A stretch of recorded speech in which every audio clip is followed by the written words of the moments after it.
The ability to accurately forecast sales numbers has become paramount for any business to survive. The platforms, processes, skills, and knowledge to drive an accurate forecast might be available, but without the right kind of collaboration between departments, driving accurate forecasts can be challenging. Today, we'll speak about the partnership that needs to exist between two such functions, sales and RevOps, to drive accurate forecasts. Let's explore what this ideal partnership should look like and how these two functions can communicate and collaborate better to do forecasts the right way. Hello, everyone. Welcome to the Revenue Lounge podcast. I'm your host, Randy Likas.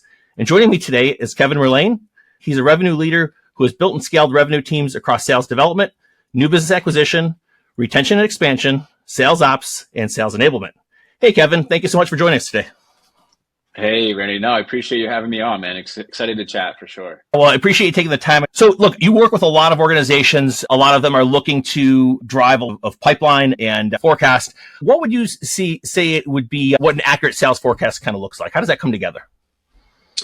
Yeah, it's a great question. I think for me personally, I've been in that hot seat of the person having to deliver that forecast to the founder, to the board. I think first and foremost, an accurate forecast, it has to be foundational on data, right? And you have to get your house in order as it relates to your CRM, making sure you have accurate data that you can trust, and really having a consistent process across the entire team. I think that's where it starts. And then I think it then kind of falls into having some type of methodology, right? You have to have a consistent methodology in terms of how are you building up your forecast? What are the different metrics? What are the different factors that are going to contribute to your forecast?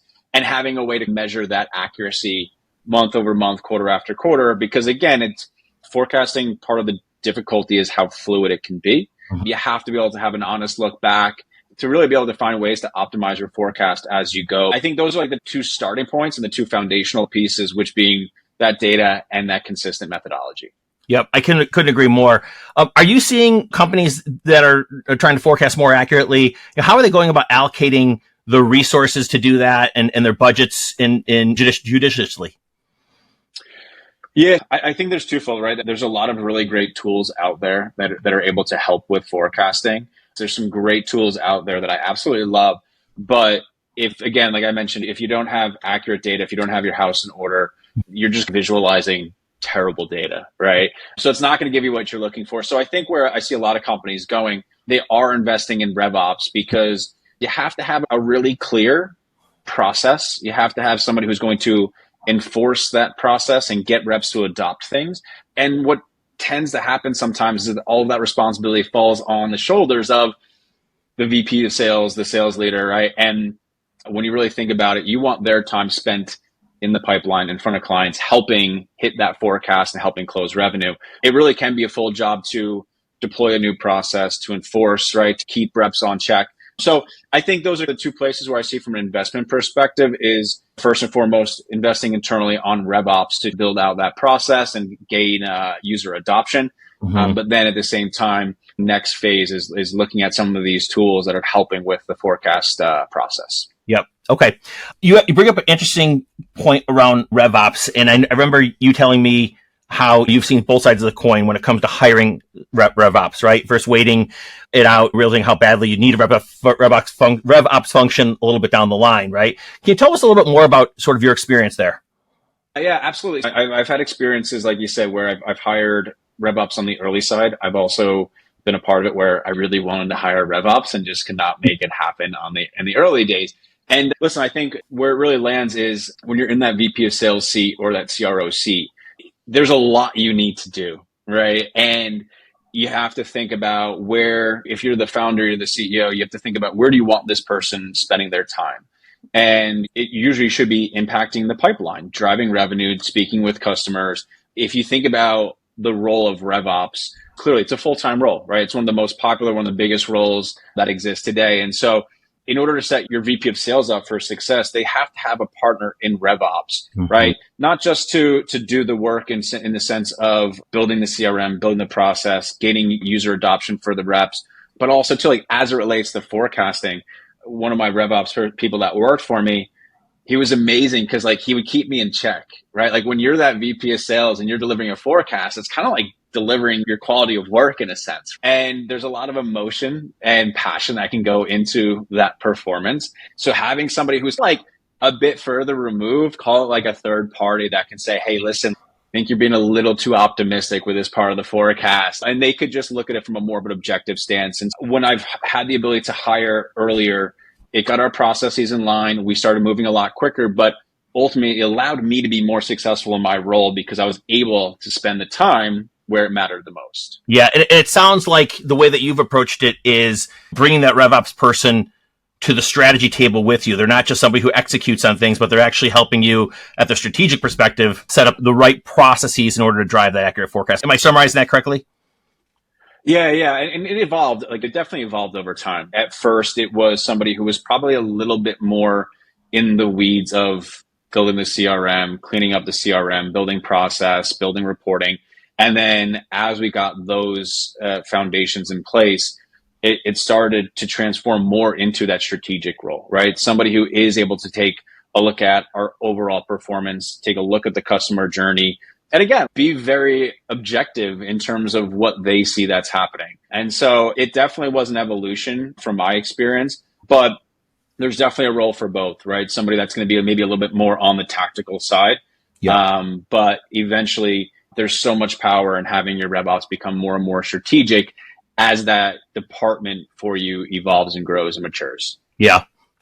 We speak with revenue leaders quite a bit, and they tell us that sometimes it's really difficult to align the processes together, right? So sales leaders are on the hook for delivering numbers. They need to get those numbers. The RevOps people are responsible for the processes. And sometimes there's bottlenecks in that process. What are some of the bottlenecks today when it comes to sales and RevOps alignment towards working together to drive more accurate forecasts?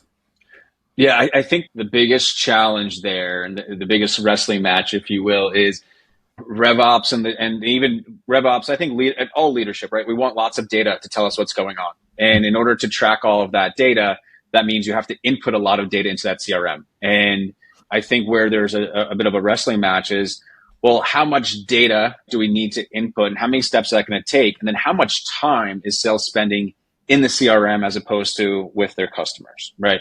Again, there's been a massive evolution. There's a lot of great players in the space that could help with automating some of that process, reducing the time sales reps spend in the CRM. So there is always this kind of a balance between what are we measuring, what are we putting in the CRM versus, are we just having our reps plug away in the CRM all day, every day, as opposed to doing what they should be doing, which is being in front of customers. That's the biggest challenge I see today. But again, I think there has been a massive evolution over the years with different tools that have helped with that a ton. Yeah, quite a bit. There's so many out there right now to help with that.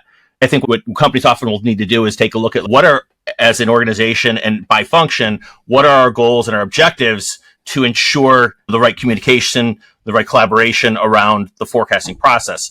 What have you seen work well in terms of sales leadership and RevOps leadership coming together to align their goals and strategies?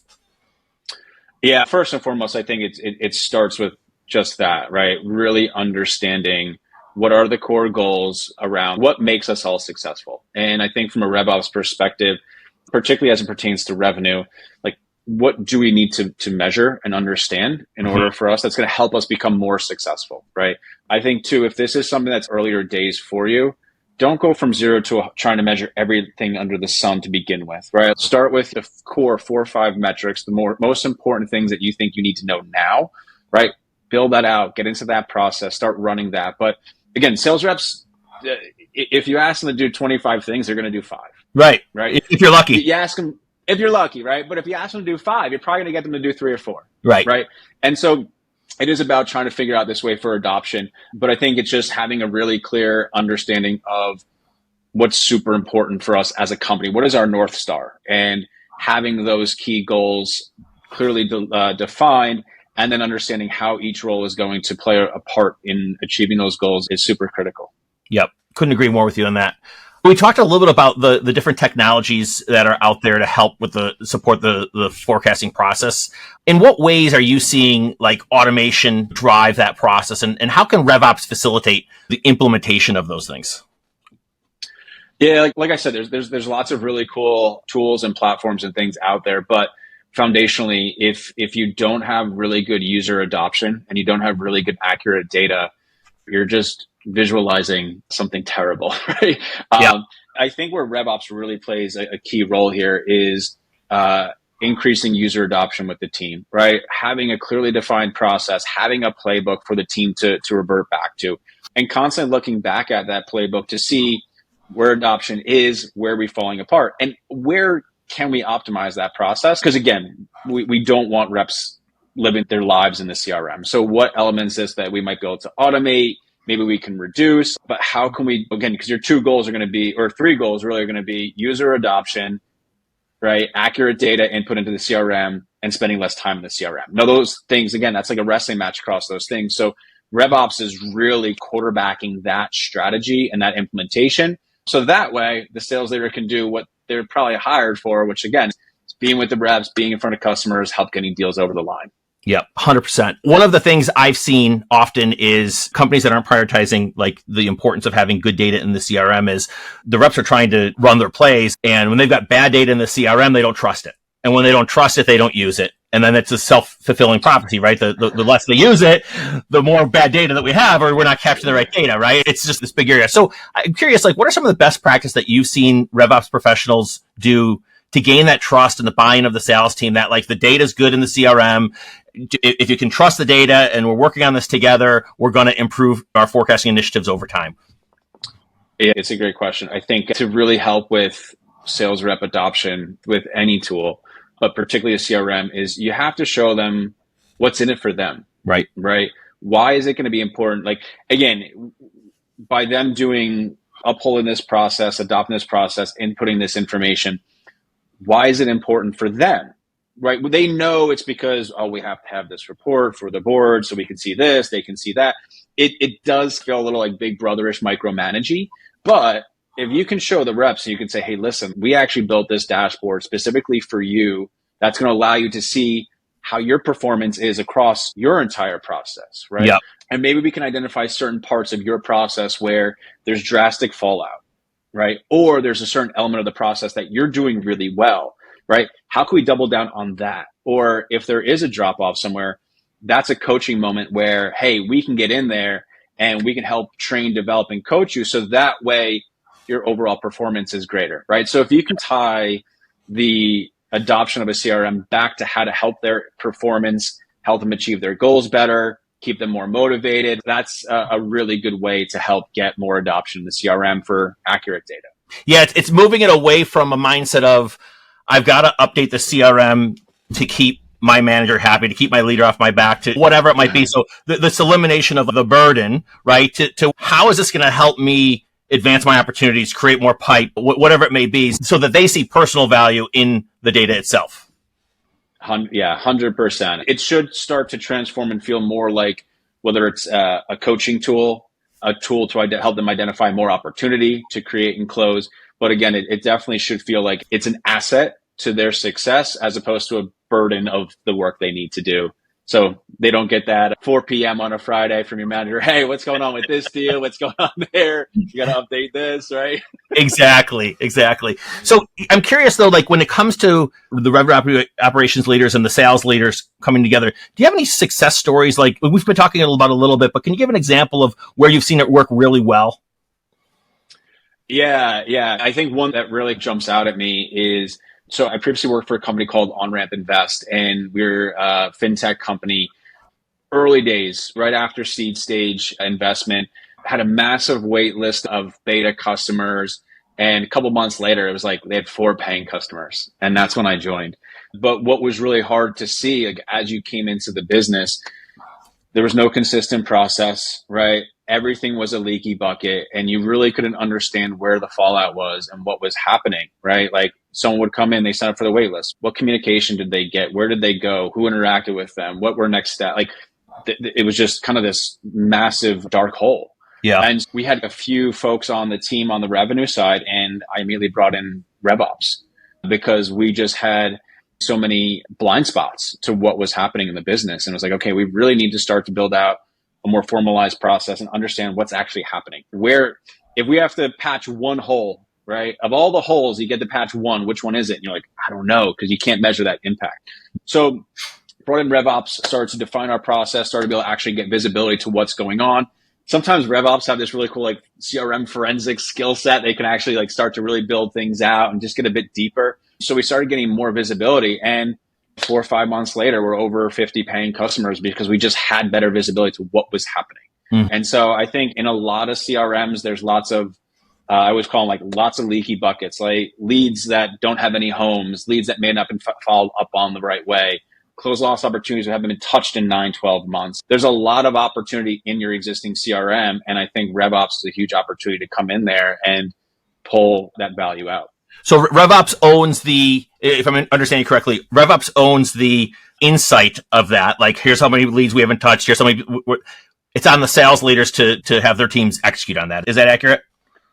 Yeah, I think RevOps, it's one of many, but it's really being able to understand the end-to-end process all the way from early, like the first touches of marketing all the way through retention, right? That goes from marketing to sales, customer success, right? So it's the entire life cycle of your customers, but really being able to understand, right? Define those processes, measure against those processes, and then identify like, where can we optimize? What can we do better? If there's one conversion point that we can increase by 1, 2, 3%, right? What is that going to do for us with close one revenue and retention and expansion? Yep. But I think it is being able to identify opportunities in the existing CRM where it's like, hey, like we've got some gold here. And I think it's RevOps to identify that.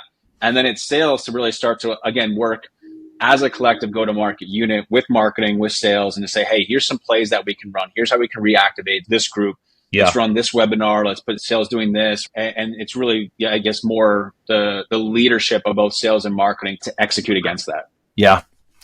So the past couple of years in SaaS has been really a tale of two stories, right? So a year, 2 years ago, it was grow the top of the funnel, growth at all costs, and whatever we need to do just to grow. And the efficiency of the pipeline will work its way out. We're not too concerned about that. Now pipeline's really hard to get, and outbound's not working as well as it used to. And so I've been talking to sales leaders who tell me like, hey, look, like top of the funnel is always going to be important. I'm not going to say it's not. But because it's so hard to get right now, we have to actually make sure that the deals that are in our pipeline that are winnable, that we win them. So how does RevOps ensure that the forecasting process remains agile and adaptable to these changing market conditions and business dynamics? Yeah, it's a good question. I think because you don't have as much constantly coming in, right? When you have so much coming in all the time, it creates a much larger margin for error, right? Like you don't have to execute as well. You don't have to measure as well. And so I think where RevOps is actually really leaning in and having a big impact right now is they're just understanding the performance to that much better of a degree, right? They're having a better understanding of, I've always said the phrase like to my sales team, win what's winnable. Well, defining what's winnable, you have to go 10 extra steps now, right? Yep. You have to have a really good sales methodology on, again, align with your forecast methodology. So understanding what's winnable, you have to be that much better, right? The metrics that you're using, the different factors that incorporate into your forecast, you have to be that much better, right? I think a lot of it previously was like, oh, okay, let's understand each sales rep's average contract value, their sales cycle. Let's understand their win rates. And now they're like, their win rates doesn't matter because if it was 33%, it means, they measured as, oh, they'll close 33% of ops eventually. But now it's, okay, well, what's your win rate in quarter, right? What do you create in closing quarter, right? So they're just taking a lot of that measurement to a whole new level. So that way, when it reflects back on their forecasting accuracy, it's not just like a roll up of a couple of deals. There's a lot more method to the madness. And I think because of that, they're also trying to get more of a longer view with an accurate forecast. So the CEO, the CFO, they can actually manage the business more effectively. Yeah. I think a lot of times when we talk about measurement, we always take a look at closed won. Like closed won is what we're gold on. It's how we're compensated. Like that's how we should measure. But I think from a RevOps leadership perspective, you have to look at what you're measuring a different way. So how does a RevOps leader measure the success and the impact of the collaboration that they're having with the sales team as part of that forecast accuracy? Yeah, I think it does come down to that, right? It's forecast accuracy. Yep. You have to be able to understand, again, like what are the factors that you're using to calculate your forecast? It's just a look back at where was a miss or how do maybe we forecasted something that we really shouldn't have and understanding why. It's similar to like a quota. The way I look at a forecast, it's like you have what's currently closed won, simple, right? And then you have a commit. and you're going to only put a certain percentage of that commit into your forecast. Right. And then your best case, and then your pipeline, and then there's what you create and win in quarter, if you're measured on a quarterly basis. So being able to look at all those different buckets and the probabilities, right, of what you're pulling into the forecast, and then looking at the metric of what defines those different buckets and categories, right? So if you can look back at those things and say, okay, well, maybe the percentage of commit deals we had at 95%, maybe we were a little bullish on that, should be closer to 90 or 85%. Mm-hmm. Or, we actually had these deals in commit that didn't close in quarter. Let's inspect them and understand, like, should they have really been in commit? Or did we get a little happy years and a little too optimistic, right? So being able to look back at more tangible things of those factors that drove to your forecast and just seeing how accurate you were. And again, it's fluid. It's going to change over time, but you have to be constantly looking at those things. Yeah. Okay, we're going to move on to the next part of the conversation today, and it's going to be a little bit of a different style. So we're going to do some rapid fire questions. Okay. First one I want to lead off with is, what's the one book that you've read that you've loved in the recent past? Atomic Habits. Big fan of that one. Tell me more about that. What do you like about that book? Yeah, I think whether you are looking at it through a professional lens, a personal lens, everything we do is based off habits. And even for myself, I like looking at things that I do in my personal life that kind of bleed into building good habits in my professional life and vice versa. So it was a really cool book that I learned a lot from. There was a lot of really cool tactical takeaways that I was able to implement. For me, I constantly want to grow. I want to get better. I want to learn. And a lot of that stems from just building really good habits. Yeah. The one thing I loved about that book, and it's very applicable to our conversation today, is I think the one quote that I took out of it is like, you rise and fall to the level of the systems that you have in place. Yeah. And you could say the same thing about RevOps and sales leadership. If you don't have the systems in place, you're probably not going to perform to the standards that you want. But if you put the systems in place, we can measure ourselves to a higher standard. Yep, absolutely. Absolutely. What's your favorite part about working in either sales leadership or revenue operations? It's a good question. Probably two different answers for each. Sales leadership, I'd say my favorite part is the opportunity to create and build amazing opportunities for others, right? Like I love building teams. I love helping people solve problems. I love helping people develop and grow and get better. And so I think that's why early in my career, I definitely leaned more towards a leadership role as opposed to saying an IC for a long time. In the ops, honestly, it's opposite. You do build these systems, right? Like you're building these systems and you're kind of building this plan, and it's more of called the science to the art of sales. And I love building the systems to identify ways of how do we get better, right? Like how can we do something differently that's going to drive a better result? And for me, like it's just the way my brain works. Like I love working off a plan. If I don't have a plan, I'm an absolute mess, right? But it's, hey, we've got a goal. How are we going to get there? And I think RevOps plays a massive part of building that plan. Yep. What's the least favorite part about working in RevOps? Or asked a different way, what's hard about working in RevOps? That's a great question. There's this wrestling match between reps using a CRM, right, and them doing what they really want to do. Really good sales reps are actually really bad at data entry. Right? Like You don't come across too many great reps who are like, yeah, I can't wait to get into the CRM and put that data. So I think, again, getting really great user adoption, because at RevOps, like the foundation to your success is having really good, trustable data. And so I think that wrestling match is probably, a RevOps person's like least favorite part. It's like, gotta go deal with sales again. Like this one person's not doing what they're supposed to be doing and all that kind of stuff. So I think that's probably the most challenging, but I think I've seen some people who are really great at it. Yeah. One of my favorite quotes, I'm going to rip this off. So I had a buddy of mine who, unfortunately, his company did not have a technology that helps automate some of the processes to get data into the CRM, and hates to do it. And his boss is on him, and he says, so you got to enter that data into the CRM. And he says, why don't I just hop on my dinosaur and come over and do it with you? Right? It's like, if I've got to manually do it these days, like we are so far in the behind. But even with technologies that are available, there's still missing gaps that do require a rep to actually put more effort in. But to your earlier point, like everything is based off of good data. And if we can show the reps why they need to do it and what it's going to help them drive in terms of outcomes and productivity. Yeah, absolutely. Any advice that you received from someone that has, stayed with you that you'd like to share with us? Yeah, I think too, as it relates to this conversation, one is don't let perfection get in the way of progress, right? Especially to like RevOps, it's a lot of building. There's going to be like the ideal state of where you want to get to one day, but not everything's going to be perfect. You have to understand that, but don't let that get in the way of your progress. And it's actually, this advice was given to me as it related to a forecasting conversation with a previous boss of mine. So I think it's super relevant, but the best piece of advice to me was keep it real and have a plan, right? If you are forecasting and you have to deliver bad news, keep it real, deliver bad news, own it. Don't shy away from it. Don't lie about it. Don't try and hide it. Keep it real. But then, hey, now here's my plan on how we're going to get back on track. Right. And again, that's where I think RevOps has a huge asset. It's then you can say, hey, look, we weren't converting this very well. We have an opportunity to do this better. Here's how we're going to get back on track. Here's the things we're going to do to drive a better result. So yeah, it's funny, but keep it real and have a plan. I had a VP of sales one time that had told me, hey, I could take bad news, right? I just don't want to be surprised, right? And so I think that speaks to what you're talking about, which is it's fine if it's bad, but have a plan in terms of how we're going to fix it. Yeah, it's 100%, right? Because very similar, because we'd have the same conversation. It's like, look, if we're forecasting for the quarter and we're beginning the quarter now and it's not looking good, don't let us find out 2 weeks before the end of the quarter. Like, don't throw out something being like, all right, I hope we get there. Like, you got it. No surprises. Keep it real. Have a plan for sure. Absolutely. Yep. All right. Last one for you, Kevin. What's the one piece of advice for people who like to have your job someday? What advice would you give them?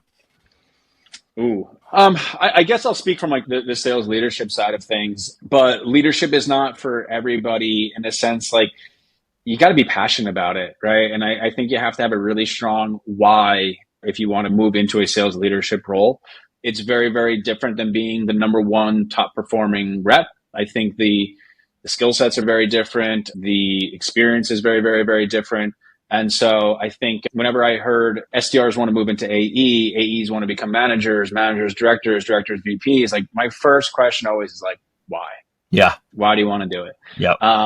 So I think, if you're thinking about sales leadership as an opportunity that you'd like to move into one day, I think it's just really understanding why that's the right path for you, the best path for you. Why are you going to be more passionate about that than being, in an IC role yourself? And it's a conversation I enjoy having because I've seen a lot of reps move into it. And then a few months later, they're like, ooh, not for me, right? Like, it's just so different. So yeah, I think that'd be my biggest piece of advice. I had a colleague at one point who was a top rep and was going to move into leadership and did. And about a year later, moved back down into an IC. And I was talking to him. I said, what was your reason? He says, here's the deal. When you're an IC, you only have to deal with your own problems, right? When you become a manager, you're dealing with everybody's problems. And he said, and he says, it just wasn't for me, right? And I think it was really to sort of learn that about himself, which is I just want to focus in on what I can control and leave people who are better equipped to do that part. Like, he was just happier as an IC. Yeah, no, absolutely. And again, I think there's been this kind of call like a stigma or a thought that like, hey, if you're going to advance your career, like you got to move into these roles one day, or that's what it means to be successful, which honestly, I think is a load of garbage. You should just be doing things that are going to make you happy, reduce your stress, right? Like the things you really enjoy doing, put yourself in a position to be really successful at what you're great at. That's what really matters, Yeah, so we're having fun, right? Yeah, exactly. Right. I think there's a lot of folks that like get into a certain role and they're like, oh man, I'm just not enjoying this. Right. And it creates tons of stress. You're not happy. So just do the things you think you're great at and that you really enjoy doing, and the rest will take care of itself. Exactly. Well, Kevin, I really had a lot of fun talking with you today. I do appreciate you again taking the time out, and we will stay in touch. Awesome, Randy. Hey, I appreciate you, man. This was great. All right. Take care. See ya. Bye.